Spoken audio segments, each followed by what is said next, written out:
and it's apples and oranges. Welcome to MsMojo, and today we're counting down our picks for interviews where celebrities revealed personal information and or showed raw emotion, even if their answers weren't always truthful. I let down my friends. I let down the country. Number 20, Ariana Grande with Sally. Grande is one of countless celebrities who can barely take a breath without someone commenting on her body. A specimen in a petri dish, really, since I was 16 or 17, you know? So I have heard it all. I've heard every version of it, of what's wrong with me, and then you fix it, and then it's wrong for different reasons. Imagine how exhausting it must be to hear the same tired narrative, especially when all you want to discuss are your proudest achievements. During the Wicked press circuit, Grande got emotional when asked how she handles such relentless scrutiny. From what you're wearing, to your body, to your face, to your everything, there's a comfortability that people have commenting on that I think is really dangerous. While it's not the first time she's addressed the topic, it's clear this issue has weighed heavily on her, and she uses the opportunity to express her feelings. You can see how deeply she feels about it. Grande seems hopeful this might mark the end of that wider conversation. One can only hope. And however you all can protect yourselves from that noise, whether it's at a family reunion or online, if you gotta block people, I don't care. If you have to delete the app entirely, you keep yourself safe. Number 19, Jennifer Garner with Vanity Fair. Bennifer had been married for 10 years, and one day, they announced to the world that it was over. Naturally, the rumor mill quickly churned out whispers of infidelity, particularly involving Ben Affleck and the family's nanny. We had been separated for months before I ever heard about the nanny. She had nothing to do with our decision to divorce. In an interview with Vanity Fair, the actress addressed her divorce, clearing up rumors and reflecting on the toll it took on her young family. She shares how the media's obsession with her personal life forced her to step back and block out the noise. I don't look at it. I had to really get serious with myself and say, this is not healthy. She still had plenty of praise for Affleck, though her pain is very clear. She also seems to borrow from the talented Mr. Ripley to describe her relationship with her ex. The thing with Dickie, it's like the sun shines on you and it's glorious. And then he forgets you and it's very, very cold. Number 18, Ellen Pompeo with The Hollywood Reporter. It's no surprise that being a woman in the workforce, especially in Hollywood, comes with plenty of challenges.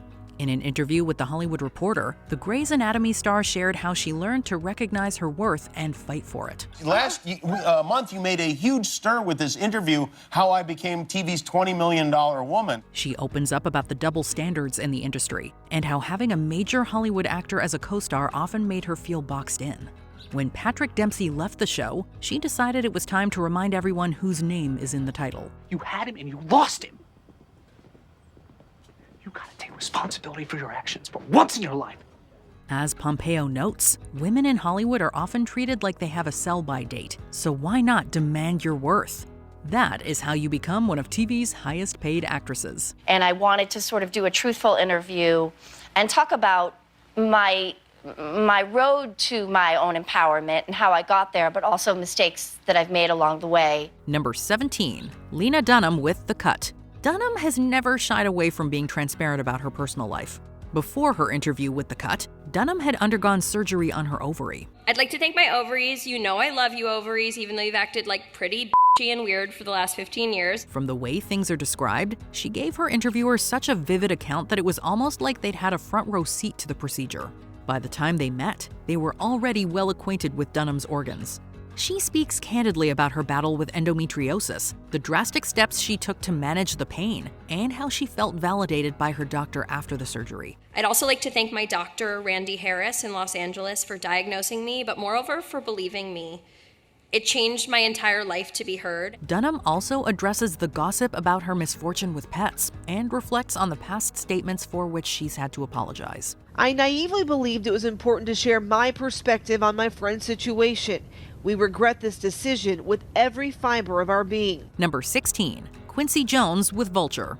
Quote, "I know too much, man," Quincy Jones told his interviewer, and after decades in the business, he's certainly likely to have seen and heard it all. When it came to Michael Jackson, who Quincy worked very closely with, he claimed Michael stole music from several artists, including Donna Summer.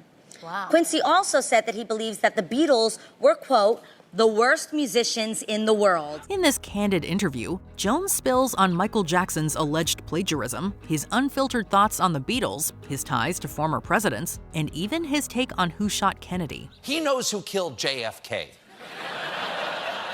Jones says it was Chicago mobster Sam Giancana. The connection was there between Sinatra and the mafia and Kennedy, adding, "We shouldn't talk about this publicly."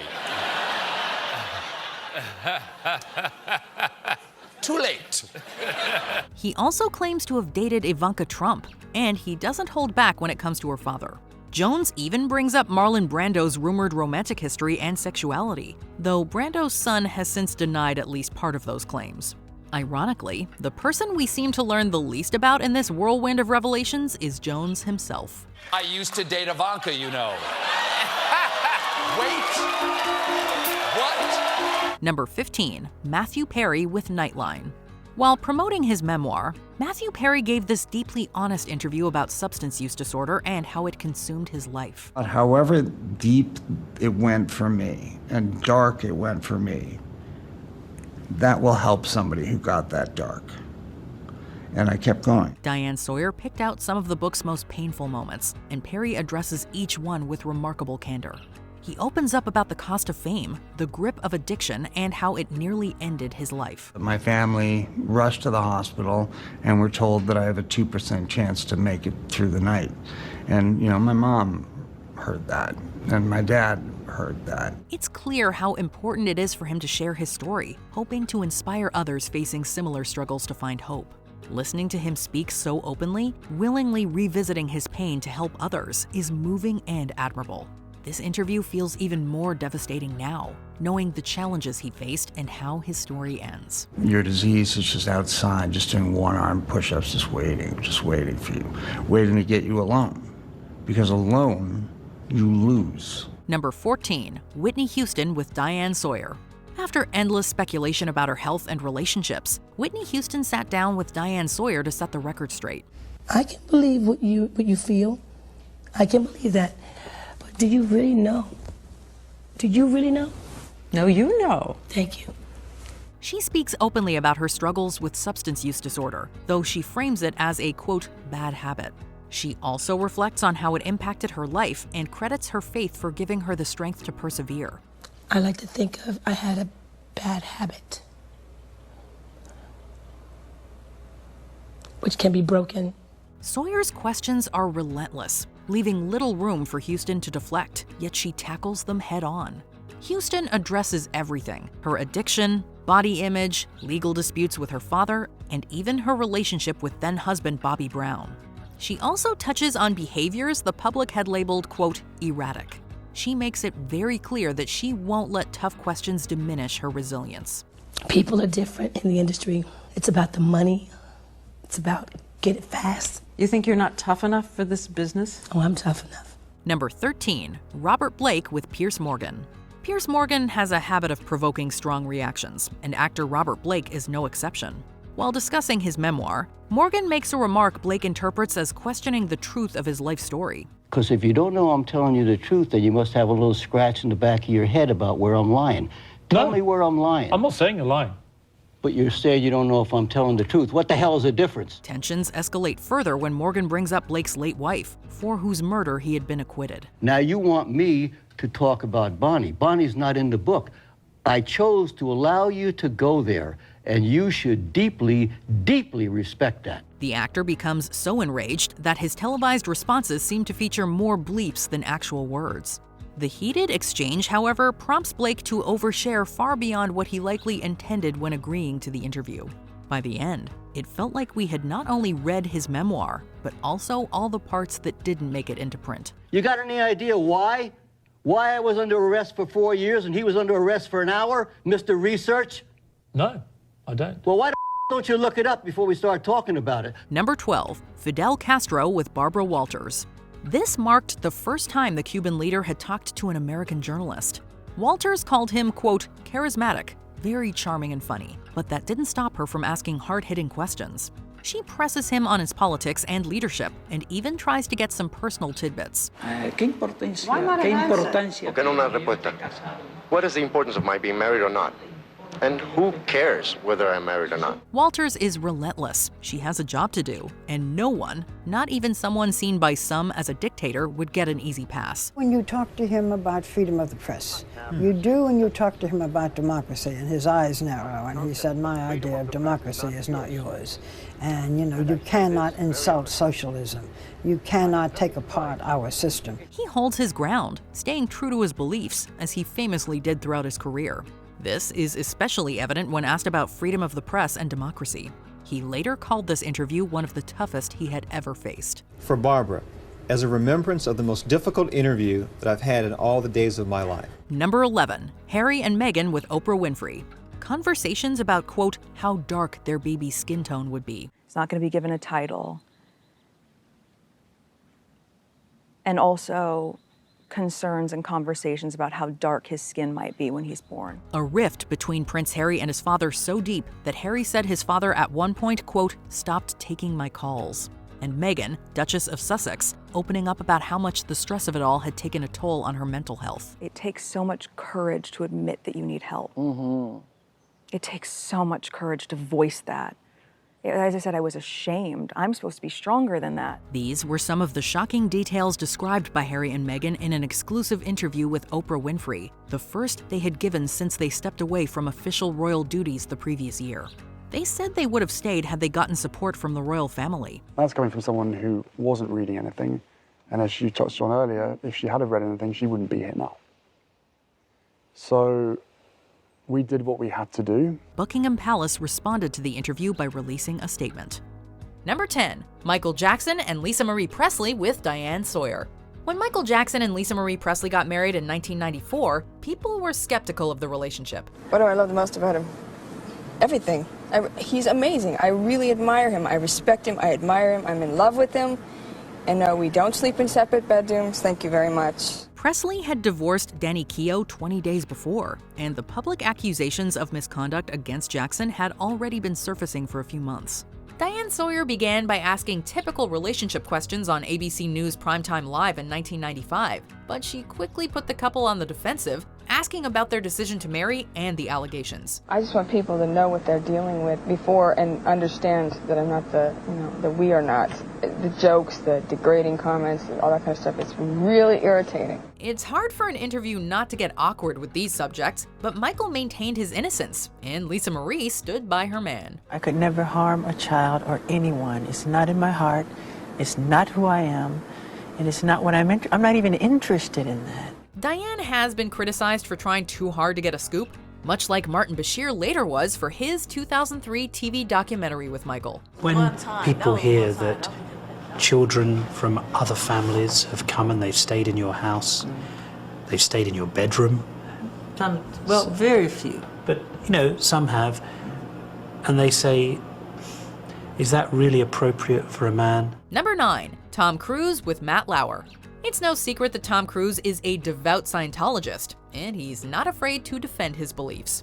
During this 2005 Today interview with Matt Lauer, the topic of antidepressants comes up and things get heated. Because clearly you've done the homework and you know the subject. And you should. And you should do that also, because just knowing people who are on Ritalin isn't enough. You should be a little bit more responsible in knowing I'm not prescribing Ritalin, Tom. Tom is not shy about criticizing prescription medication or modern psychiatry. And Lauer took the star to task for his judgment of Brooke Shields for using medication to deal with postpartum depression. I want to see her do well.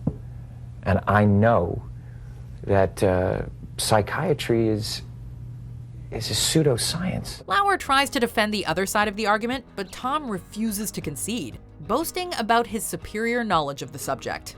It's pretty awkward to watch, but there's always something to be learned from bad interviews. And in this case, the world definitely learned more about Tom Cruise. You're glib. You don't even know what Ritalin is. If you start talking about chemical imbalance, you have to evaluate and read the research papers on how they came up with these theories, Matt. Okay? That's what I've done. Number 8, Charlie Sheen with Andrea Canning. Because I was people-pleasing for too long, and when you're people-pleasing, your soul is dead. Where to even start with this infamous 2011 interview? It's been quoted in every medium imaginable, from internet memes to psychology magazines. After Sheen's contract for 2.5 Men was terminated, Sheen's career took a nosedive, as documented by the series of bizarre interviews he gave around that time. But this was the one to beat. Yeah, I am on a drug. It's called Charlie Sheen. It's not available because if you try it once, you will die. Speaking with ABC's Canning, he speaks frankly about serious issues like drugs and the show, but also injects them with memorable outbursts, like his comment about having tiger blood. Because I'm me, I'm different. I just have a different constitution, I have a different brain, I have a different heart, I have a different, I get tiger blood, man. Sheen has since attributed these outbursts to roid rage, and he refers to his interviews as cringeable. Cringe-inducing or not, they were definitely eye-opening. Because that's how I roll. I have one speed, I have one gear. Go! Number 7, Britney Spears with Diane Sawyer. This 2003 interview happened at a very vulnerable time in Britney Spears' personal life. She was only in her early 20s, and her breakup with Justin Timberlake was still very raw. It's like talk about what we did together and like really sexually and stuff, and I just felt very exploitive and very weird. I was like, why is he going on these shows and they're asking him and he's talking, but I'm sure, just like right now. Despite all this, she doesn't back down from any questions asked. She defends her choice to show skin in magazines, she denies any drug use, and she openly breaks down when talking about Timberlake. Yeah, it was a weird time. Ew, I'm embarrassed. Can we stop? Sawyer even inquired about Britney's sex life, asking if she still believed in staying a virgin until marriage. I think in reality, if you really know in your hearts of heart that you are going to be with that person forever, and you really think that with all of your heart, and you're in 4 or 5 years into the relationship, stuff can happen. Britney was no stranger to interviews or public scrutiny by this point. But for better or worse, she answered even the toughest and most personal questions with apparent honesty. Number 6, Princess Diana with Martin Bashir. It cannot be stressed enough that the public loved Diana. She truly was the people's princess. I think the biggest disease this world suffers from in this day and age is the disease of people feeling unloved. And I know that I can give love for a minute, for half an hour, for a day, for a month, but I can give, and I'm very happy to do that, and I want to do that. Everyone wanted to know more about her life, especially about her divorce from Charles, and in that regard, this 1995 BBC Panorama interview definitely delivered. Diana was extremely candid and opened up about her disordered eating, depression, infidelity in her marriage, and what it was like living as a royal. There's no better way to dismantle a personality than to isolate it. So you were isolated? Mm-hmm. Very much so. Diana also seems very vulnerable, her voice full of sadness as she says to Martin Bashir, quote, "There were 3 of us in this marriage." Do you think Mrs. Parker Bowles was a factor in the breakdown of your marriage? Well, there were 3 of us in this marriage, so it was a bit crowded. 22.8 million people tuned in to watch. She spoke her truth and the world listened. Number 5, Lance Armstrong with Oprah Winfrey. Oprah does not like to be deceived. In fact, she downright hates it. She was swept up in Lance Armstrong's story just like everyone else, and when it was revealed in the early 2010s that he was using performance-enhancing drugs, she too felt duped and cheated. For 13 years, you didn't just deny it, you brazenly and defiantly denied everything you just admitted just now. So why now admit it? That's the best question. The iconic television personality made it a point to confront him personally, and she doesn't try to hide her disappointment in this interview that aired in 2013. Oprah didn't accept lies or excuses. She wanted the truth, and that's what she got. Did you ever take banned substances to enhance your cycling performance? Yes. In the interview, Lance admits he lived a lie, and he finally confesses to doping. It's really hard to lie to Oprah, which is why she's mastered the art of the confessional interview. My cocktail, so to speak, was only EPO, but not a lot. Transfusions and testosterone, which in a weird way I almost justified because of my history, obviously, with having testicular cancer and losing. Thought, surely I'm running low. Number 4, Mike Tyson and Robin Givens with Barbara Walters. What started out as an interview with a husband and wife ended in shocking revelations and ultimately divorce. I think for the first time I can understand abused women, because what happens is, or people, you say, why do you stay in there? Well, number one, you love the person, and number two, you get accustomed to being treated poorly. Originally, the 1988 interview was about Tyson, but Givens joined, and she had a lot to say. Instead of talking about marital bliss, Givens gives a bleak account to Barbara Walters of their 8-month marriage, accusing Tyson of being abusive. Let me say this, there are times when Michael is manic and he's incredibly abusive. Givens doesn't hide the fact that she's unhappy and even scared of her husband. He's got a side to him that's scary. Tyson is clearly shocked and sits in silence for most of the talk.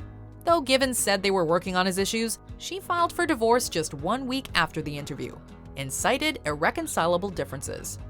Number 3, Caitlyn Jenner with Diane Sawyer. Are you a heterosexual who... You're going back to the sex thing, and it's apples and oranges. This was the moment Caitlyn Jenner finally decided to announce to the world that she was transgender.